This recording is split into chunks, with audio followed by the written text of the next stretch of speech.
नमस्कार साथियों, कैसे हैं आप लोग। आज जो मैं वीडियो लेके आई हूँ उसको लाइक सब्सक्राइब और बेल आइकन का बटन दबा दीजिएगा और शेयर ज़रूर कर दीजिएगा। ठीक है। आज का ये टॉपिक है अलंकार।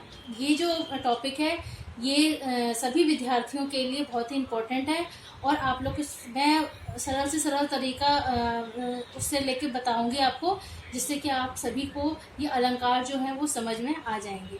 तो चलिए, आज का टॉपिक है अलंकार। ये देखिए, अलंकार अलंकार का सबसे पहले हमें बताना है कि अर्थ क्या होता है। अलंकार किन चीज़ों से मिलकर बना है। तो अलंकार जो है वह दो चीज़ों से मिलकर बना है, अलम और कार। अलम धन कार। अलम का अर्थ होता है भूषण और कार का मतलब होता है करने वाला, अर्थात भूषण करने वाला, अर्थात सजाने वाला। जो कविता को या काव्य को सजाता है वो कौन क्या है? अलंकार। अलंकार जो है वो भूषण करता है, उसको सजाता है। जैसे हम देखते हैं कि स्त्रियां जो हैं वो गहने पहनती हैं, आभूषण जो धारण करती हैं, उससे उनका क्या होता है? उनके सौंदर्य की वृद्धि होती है। उसी प्रकार से काव्य में सौंदर्य की वृद्धि के लिए अलंकार की उपयोगिता है। तो अलंकार भूषण करने वाला। अलंकार के कितने भेद होते हैं? अलंकार के कितने भेद हैं? ये देखिए, शब्दालंकार, अर्थालंकार, उभयालंकार। आपने छोटी कक्षाओं में दो तरह के अलंकार पढ़े होंगे, एक है शब्दालंकार और दूसरा अर्थालंकार।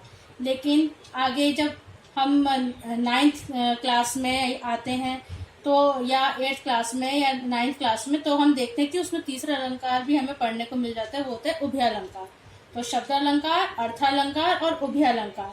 लेकिन जब हम आगे बड़ी कक्षाओं में यानी कि हम जब बीए इत्यादि करते हैं तब हमें एक अलंकार और दिखाई देता है और वो होता है पाश्चात्य अलंकार।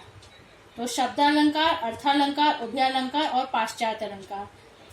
जब भी एग्जाम में अगर आता है कि अलंकार के कितने भेद होते हैं तो आप 3 पे ही कीजिएगा, वैसे 4 होते हैं पाश्चात्य अलंकार। तो शब्दालंकार क्या होते हैं?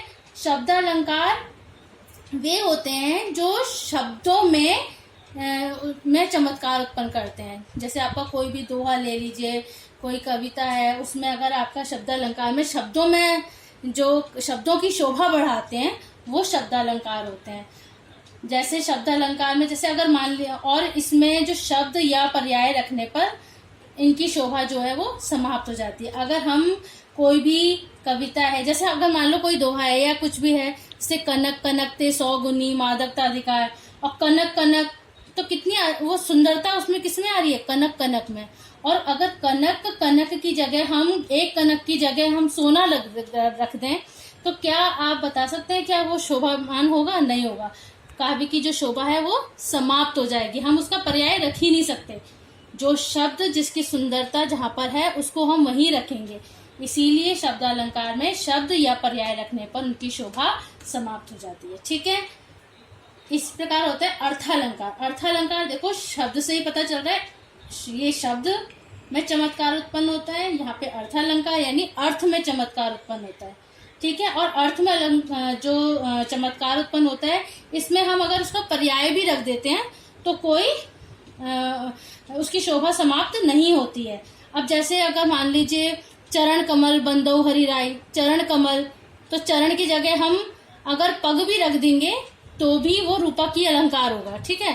तो उसमें फिर उसकी जो शोभा है वो समाप्त नहीं होती है।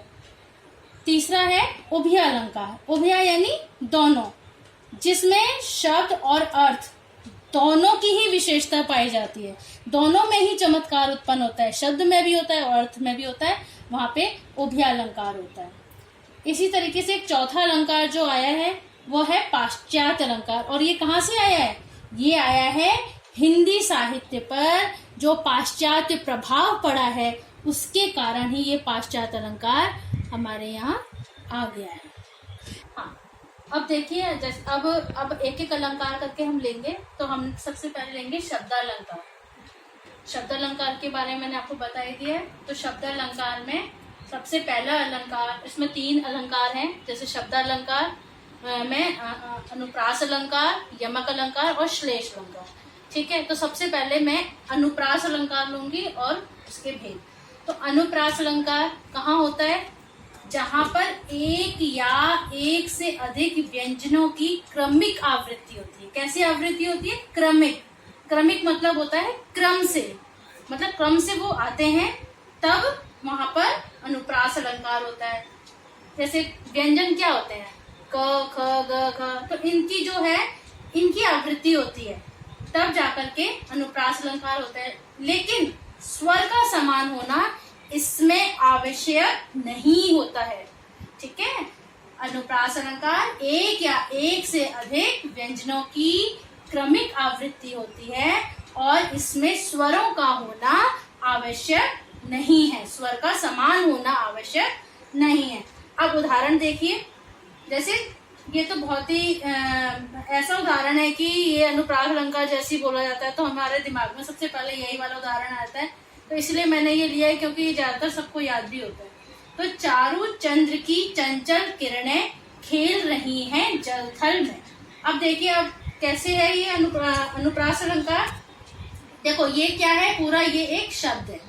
ठीक है, ये क्या है? पूरा शब्द है, ये भी शब्द है, सारे ये क्या है? शब्द है।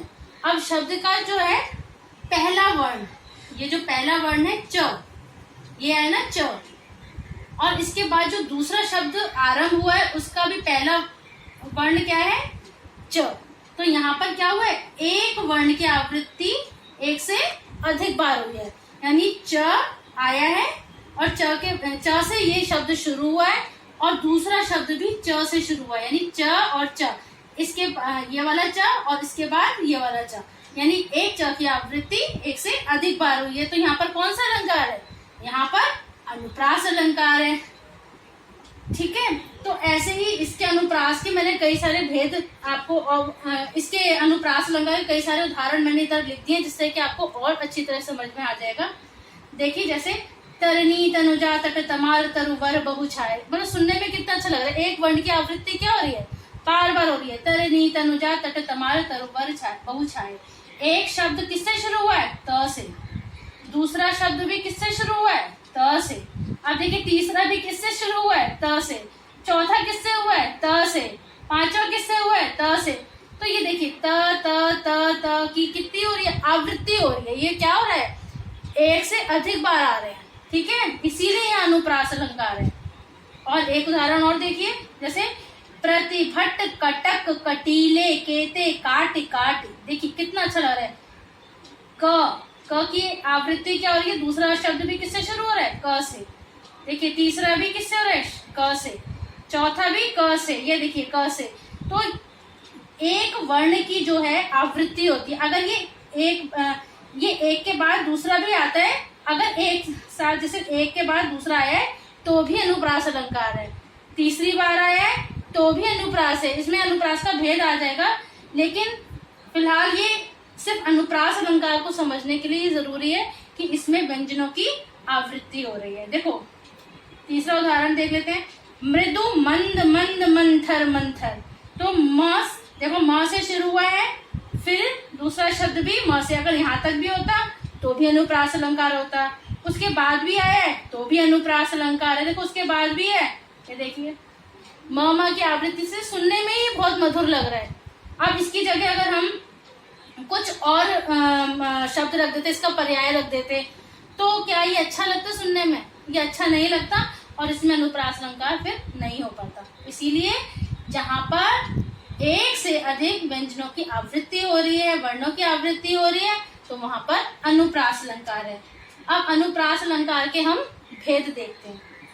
अनुप्रास अलंकार के 5 भेद होते हैं। 5 भेद कौन कौन से होते हैं? एक होता है छेकानुप्रास, दूसरा होता है वृत्त्यानुप्रास, तीसरा होता है श्रुत्यानुप्रास, श्रुत्या मतलब सुनकर, ठीक है ना, सुनने में जो होता है, और चौथा है अनंत्यानुप्रास। इसके क्या होता है?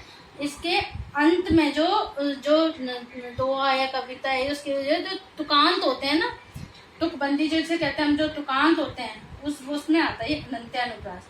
और एक होता है 5वां लाटानुप्रास।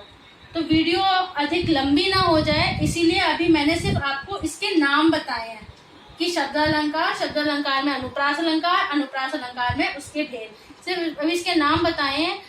अगली वीडियो में मैं आपको इस जितने भी भेद हैं इनके बारे में बताऊंगी विस्तार पूर्वक। तो अगली वीडियो मैं तभी लाऊंगी जब आप मेरे चैनल को लाइक सब्सक्राइब कर दीजिएगा, क्योंकि देखिए मेरा नया चैनल है और मैं भी चाहती हूँ कि मेरे को भी आप लोगों से प्रेरणा मिले, और आप लोग जब अगर बटन दबाते कमेंट्स करते हैं तो फिर मेरे को और अधिक अच्छा लगेगा बनाने में।